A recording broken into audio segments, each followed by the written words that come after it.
Assalamualaikum warahmatullahi wabarakatuh. Selamat datang kembali.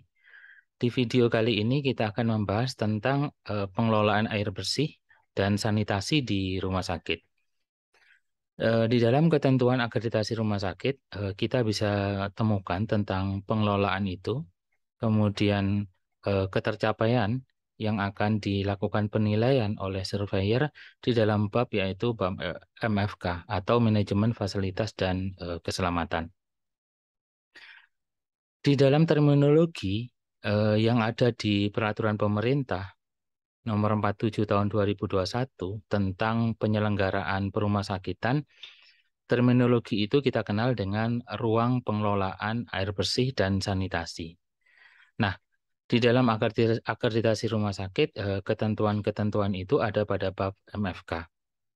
Jadi di dalam peraturan pemerintah nomor 47 tahun 2021 dikatakan ruang pengelolaan air bersih dan sanitasi ini wajib untuk rumah sakit kelas A, kelas B, kelas C, dan kelas D pada rumah sakit umum dan rumah sakit khusus. Nah, di dalam akreditasi rumah sakit, babnya itu kita bisa temukan di MFK 8.2, 8.2.1, dan 8.3.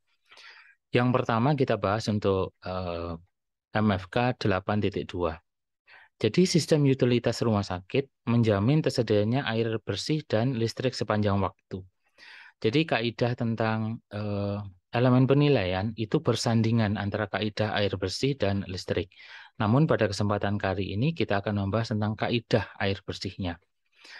Kemudian rumah sakit menyediakan sumber cadangan atau alternatif persediaan air dan tenaga listrik.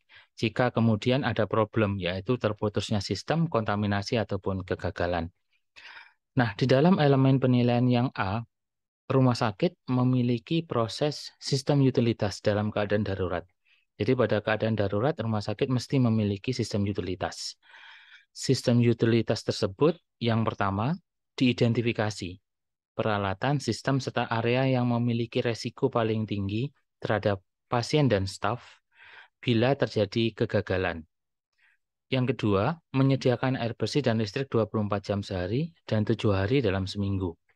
Yang ketiga adalah menguji ketersediaan dan kehandalan sumber tenaga listrik dan air. Jadi dilakukan proses uji coba. Kemudian air bersih tersedia 24 jam. Kemudian rumah sakit mengidentifikasi area pelayanan yang berisiko paling tinggi bila terjadi kegagalan.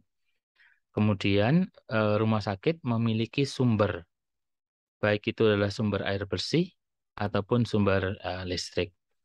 Di dalam MFK 8.2.1 dikatakan rumah sakit melakukan uji coba, baik itu uji coba beban sumber listrik ataupun uji coba air cadangan atau alternatif. Jadi yang dilakukan uji coba itu adalah air cadangan dilakukan uji coba. Nah, proses uji coba itu ada kita temukan pada elemen penilaian yang A. Rumah sakit melaksanakan uji coba sumber air bersih sekurang-kurangnya 6 bulan sekali atau lebih sering, sesuai dengan ketentuan peraturan perundang-undangan. Nah, ketentuan peraturan perundang-undangan itu yang dimaksud adalah Peraturan Menteri Kesehatan Nomor 7 Tahun 2019 tentang Kesehatan Lingkungan. Elemen penilaian B, rumah sakit mendokumentasikan hasil uji coba sumber air bersih cadangan. Jadi dilakukan pendokumentasian dan ditunjukkan kepada surveyor dokumentasi tersebut.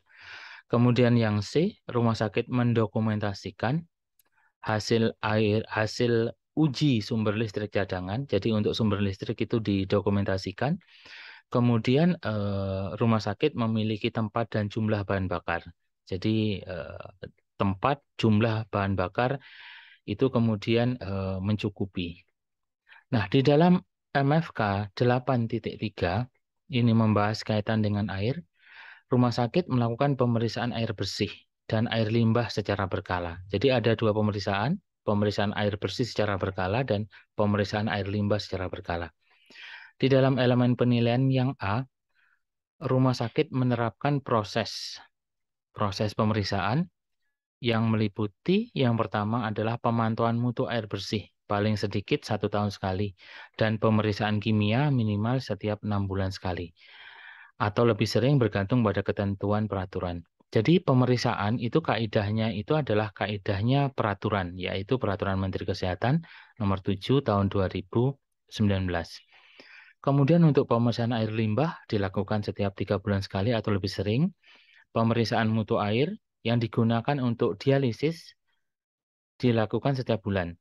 Kemudian pemantauan hasil pemeriksaan air dan perbaikan bila diperlukan. Untuk penilaian elemen penilaian yang B, rumah sakit telah melakukan pemantauan dan evaluasi. Jadi pada setiap pemeriksaan dilakukan evaluasi.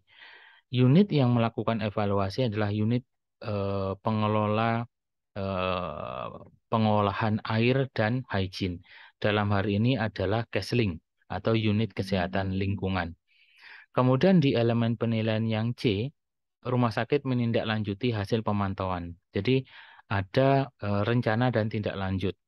Jadi yang B itu adalah pemantauan dan evaluasinya, yang C itu adalah melakukan tindak lanjut dari hasil pemantauan dan evaluasi.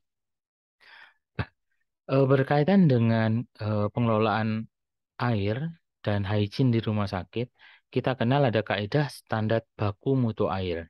Ini yang ada di Permenkes 7 tahun 2019. Jadi standar baku mutu air untuk air minum ini mengikuti ketentuan standar baku mutu air minum. Untuk air keperluan hygiene ini mengikuti kaidah standar mutu air untuk keperluan hygiene sanitasi.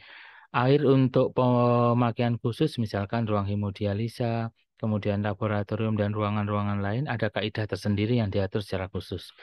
Misalkan hemodialisa, itu parameter pemeriksaannya adalah biologi dan kimia. Sedangkan laboratorium, parameter pemeriksaannya adalah fisik, biologi, dan kimia. Nah, rumah sakit di dalam elemen penilaian akreditasi rumah sakit, terutama elemen penilaian 8.2, itu dikatakan rumah sakit harus memiliki cadangan sumber air untuk mengatasi kebutuhan air dalam keadaan darurat. Jadi ada sumber utama misalkan dari PDAM, cadangannya adalah sumber air tanah, kan gitu. Kemudian yang kedua, dilakukan pemeriksaan air untuk keperluan hygiene sanitasi. Untuk parameter kimia dilaksanakan setiap 6 bulan sekali. Namun untuk parameter biologi dilakukan setiap 1 bulan sekali. Untuk kegiatan operasional rumah sakit, untuk ruangan operasi, maka ada treatment air lebih lanjut menggunakan teknologi yang kita kenal dengan teknologi reverse osmosis atau RO. Untuk ruang hemodialisa, ada serangkaian pemeriksaan kualitas air. Yang pertama adalah kadar magnesium dan kalsium. Ini dilakukan sebelum dan sesudah pengelolaan setiap 6 bulan sekali. Yang kedua adalah kadar klorin. Ini dilakukan saat penggunaan alat baru dan setiap pergantian shift dialisis. Kemudian yang ketiga adalah bakteri atau jumlah kuman. Ini dilaksanakan pada saat penggunaan alat baru atau setiap bulan sekali. Kemudian kadar endotoksin, ini dilakukan pada penggunaan baru dan setiap 1 bulan sekali. Kemudian yang kelima adalah kimia atau logam berat. Pada saat penggunaan alat baru atau setiap 6 bulan atau saat perubahan dari reverse osmosis. Untuk ruangan farmasi, ini harus menggunakan air yang dimurnikan untuk menjamin keamanan dan kesehatan dalam penyiapan obat dan layanan farmasi lainnya. Kemudian untuk boiler, menggunakan air lunak atau soft water.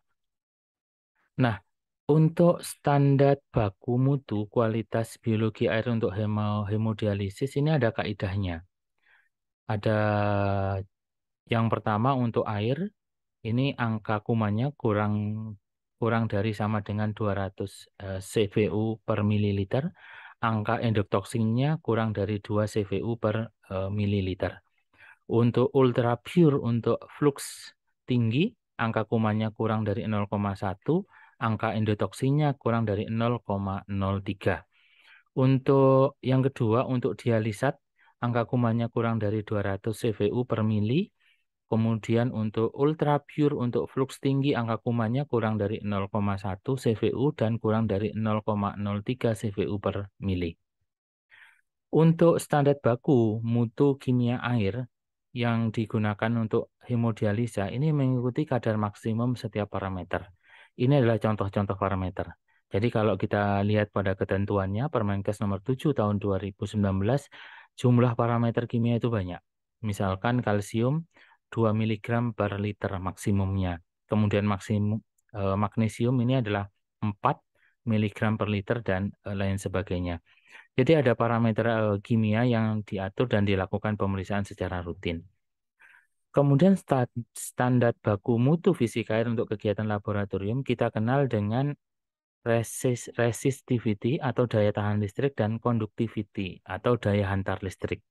Jadi ada kaidahnya yaitu kaidah daya hantar dan kaidah daya tahan untuk unit laboratorium.